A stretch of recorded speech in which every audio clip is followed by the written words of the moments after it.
নমস্কার বন্ধুরা, welcome to Shampa's kitchen. আজকে আপনাদের সাথে শেয়ার করব খুবই পপুলার একটা ইন্টারন্যাশনাল রেসিপি, রামেন নুডলস। যারা নুডলস আর স্যুপ দুটোই খেতে খুব পছন্দ করেন তাদের জন্য এই রামেন নুডলস খুবই লোভনীয়। তাহলে চলুন দেখে নিই এই জনপ্রিয় বিদেশি রান্না আমরা বাড়িতে খুব সহজে কি করে তৈরি করব। রেসিপিটা ভালো লাগলে লাইক ও বন্ধুদের সাথে শেয়ার করার অনুরোধ রইল। আর এমনই সহজ উপায়ে দারুণ দারুণ রান্নার রেসিপি দেখার জন্য আজই শম্পাস কিচেন চ্যানেল সাবস্ক্রাইব করে নিন। আর অবশ্যই বেল নোটিফিকেশনটা ক্লিক করে অল নোটিফিকেশন অ্যাক্টিভ করতে ভুলবেন না। সবার প্রথমে আমি চিকেনের একটা বোনলেস ব্রেস্ট পিস নিয়ে নিয়েছি। এটাকে ভালো করে ধুয়ে নিয়েছি আর একটু চিড়ে চিড়ে নিয়েছি। এটাকে ম্যারিনেট করব। দিয়ে দিচ্ছি 1/4 টিস্পুন নুন, গোলমরিচের গুঁড়ো দিয়ে দেবো 1/4 টিস্পুন, আদা রসুন বাটা দিয়ে দিচ্ছি 1/2 টিস্পুন, আর দিয়ে দিচ্ছি 1 teaspoon black soya sauce. Black soya সসের পরিবর্তে আপনারা ভিনিগার বা পাতিলেবুর রস ব্যবহার করতে পারেন। এবারে সব কিছুকে ভালো করে চিকেনের সঙ্গে মাখিয়ে নিয়ে ম্যারিনেট করে এটাকে রেখে দেবো 15 থেকে 20 মিনিট। তবে বেশি সময় রাখতে পারলে কিন্তু চিকেনটা আরও ভালো সফট হবে। এবারে আমরা নিয়ে নেব নুডলস। মার্কেটে এই ধরনের কোরিয়ান রামেন নুডলস কিনতে পাওয়া যায়। আমি নিউ মার্কেট থেকে এই নুডলসগুলো কিনেছি। এই রামেন নুডলসগুলো কিন্তু বিভিন্ন ফ্লেভারের পাওয়া যায়, দামও অনেকটা বেশি।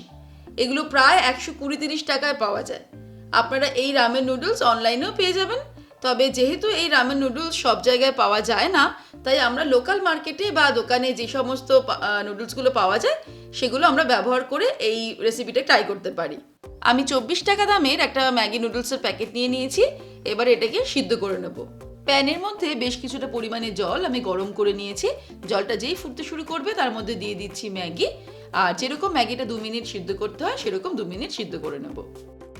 2 মিনিটের জন্য হাই ফ্লেমে ম্যাগিটাকে আমি সিদ্ধ করে নিলাম। তারপরে ওভেনটাকে অফ করে দেব আর জলটাকে ঝরিয়ে নেব। এবারে একটা প্যান গরম করে তার মধ্যে নিয়ে নেব 1 টেবিল স্পুন পরিমাণে অলিভ অয়েল। আপনারা চাইলে রিফাইন্ড অয়েল বা সিজেমি অয়েলও ব্যবহার করতে পারেন।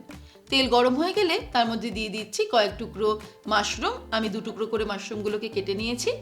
মাশরুমের মধ্যে দিয়ে দেব 1/4 টিস্পুন নুন, লঙ্কার গুঁড়ো দিয়ে দিচ্ছি 1/4 টিস্পুন, দিয়ে দিচ্ছি 1/4 টিস্পুন গোলমরিচের গুঁড়ো, আর ব্ল্যাক সোয়া সস দিয়ে দেব 1/2 টিস্পুন। এবারে সব কিছুকে দিয়ে মাশরুমগুলোকে ফ্রাই করব মিনিট 2। ফ্লেমটাকে হাইতেই রাখবো ফ্রাই করার সময়। 2 মিনিটের মতন আমি মাশরুমগুলোকে ফ্রাই করে নিলাম। এবার এগুলোকে একটা বোলের মধ্যে তুলে নেব। তারপর প্যানের মধ্যে আবারও 1 টেবিল স্পুন আমি অয়েল দিয়ে দিচ্ছি, অলিভ অয়েল। তেল গরম হয়ে গেলে এর মধ্যে দিয়ে দিচ্ছি ম্যারিনেট করে রাখা চিকেনের ব্রেস্ট পিস। এটাকে মিডিয়াম টু হাই ফ্লেমে 2 মিনিট ফ্রাই করব। 2 মিনিট হয়ে গেলে চিকেনের পিসটাকে উল্টে দেব। এইভাবে 2 মিনিট পর পর উল্টে পাল্টে প্রায় 10 মিনিটের মতন মিডিয়াম টু হাই ফ্লেমে চিকেনটাকে ফ্রাই করতে হবে। 10 মিনিট উল্টে পাল্টে চিকেনটাকে ফ্রাই করে নিলাম। এবারে চিকেনটা ফ্রাই করা হয়ে গেলে এটাকে আমি তুলে নেব। তারপর সামান্য ঠান্ডা হতে দিয়ে এটাকে এইভাবে পিস পিস করে কেটে নিতে হবে। চিকেন ফ্রাই করে নেওয়ার পর সেই প্যানের মধ্যেই আমি দিয়ে দিচ্ছি কয়েক টুকরো লম্বা করে কেটে নেওয়া গাজর। এর মধ্যে আলাদা করে বেশি অয়েল অ্যাড করার প্রয়োজন নেই। গাজরগুলোকে আমি মিনিট 2 ফ্রাই করব মিডিয়াম টু হাই ফ্লেমে। ফ্রাই করার সময় এর মধ্যে দিয়ে দিচ্ছি 1 চিমটি নুন, আর দিয়ে দিচ্ছি 1 চিমটে গোলমরিচের গুঁড়ো।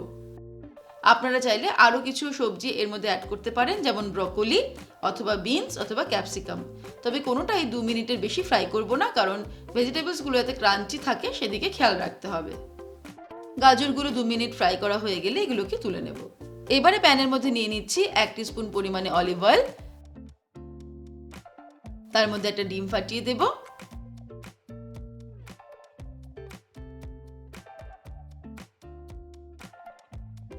তারপর এটাকে ঢেকে দিয়ে লো ফ্লেমে 3 মিনিট রান্না করব। 3 মিনিট হয়ে গেলে এর মধ্যে দিয়ে দিচ্ছি 1 চিমটি নুন, আর দিয়ে দেব 1 চিমটি গোলমরিচের গুঁড়ো। এগ পোচটা রেডি হয়ে গেল, এটাকেও তুলে রেখে দেব। এইভাবে রামেনের আমি সমস্ত টপিংসগুলো রেডি করে নিলাম। এবার আমরা চলে যাব রামেনের ব্রথটা রেডি করব। নিয়ে নিয়েছি একটা প্যান, দিয়ে দিচ্ছি 1 টেবিল স্পুন অলিভ অয়েল। তার মধ্যে দিয়ে দেব রসুন কুচি। আমি 10-12 কোয়া রসুন ফাইন চপ করে নিয়েছি, সেটা দিয়ে দিলাম। দিয়ে দিচ্ছি স্প্রিং অনিয়নের নিচের দিকে যে পেঁয়াজ থাকে সেই পেঁয়াজ কুচি 3 টেবিল স্পুন। এবার রসুন আর পেঁয়াজটাকে 1 মিনিট ফ্রাই করব মিডিয়াম ফ্লেমে। রসুন পেঁয়াজটাকে 1 মিনিট ফ্রাই করে নেওয়ার পর এর মধ্যে 1 লিটার পরিমাণে জল অ্যাড করে দেব।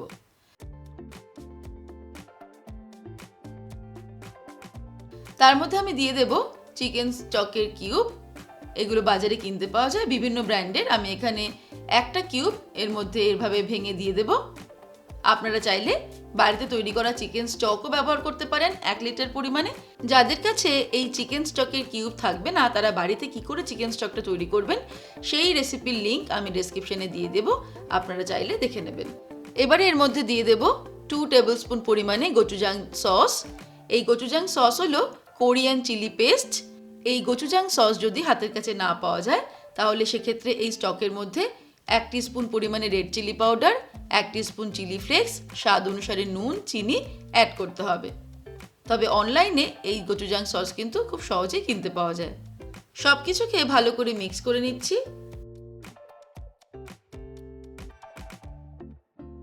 এরপর এর মধ্যে দিয়ে দেব 1 টেবিল স্পুন পরিমাণে ব্ল্যাক সোয়া সস। এবারে এটাকে হাই ফ্লেমে 5 মিনিট ফুটিয়ে নেব, তাহলে আমাদের চিকেন ব্রথটা রেডি হয়ে যাবে রামেনের জন্য। 5 মিনিট ফুটিয়ে নিলাম। এবার আমি ওভেনটাকে অফ করে দিয়ে চলে যাব রামেনটাকে সার্ভ করব সমস্ত রকম টপিংসগুলো দিয়ে। সবার প্রথমে আমি একটা বড় সাইজের বোল নিয়ে নিয়েছি রামেন সার্ভ করার জন্য। তার মধ্যে প্রথমে নিয়ে নেব তৈরি করে রাখা চিকেন ব্রথ। আমি একটা বড় ডাব্বু হাতা দিয়ে প্রয়োজন মতো ব্রথটা এর মধ্যে নিয়ে নেব।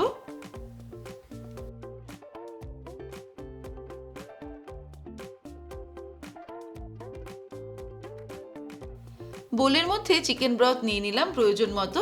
আমি মোটামুটি বোলের হাফ পোর্শনটা চিকেন ব্রথ দিয়ে ফিল আপ করে নিলাম।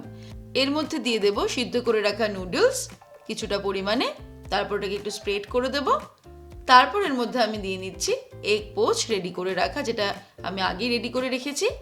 দিয়ে দিচ্ছি ফ্রাই করা কিছু পরিমাণ মাশরুম,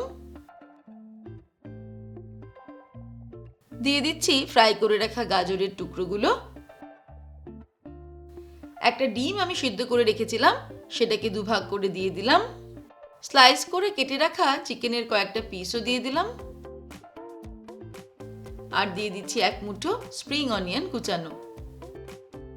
এবারে 1 চিমটে সাদা তিল নিয়ে নিয়েছি আমি। এটাকে প্রথমে চিকেনের উপর দিয়ে তারপর মাশরুমের উপর দিয়ে ছড়িয়ে দেব। এবারে গরম গরম রামেন নুডলস সার্ভ করে দেব।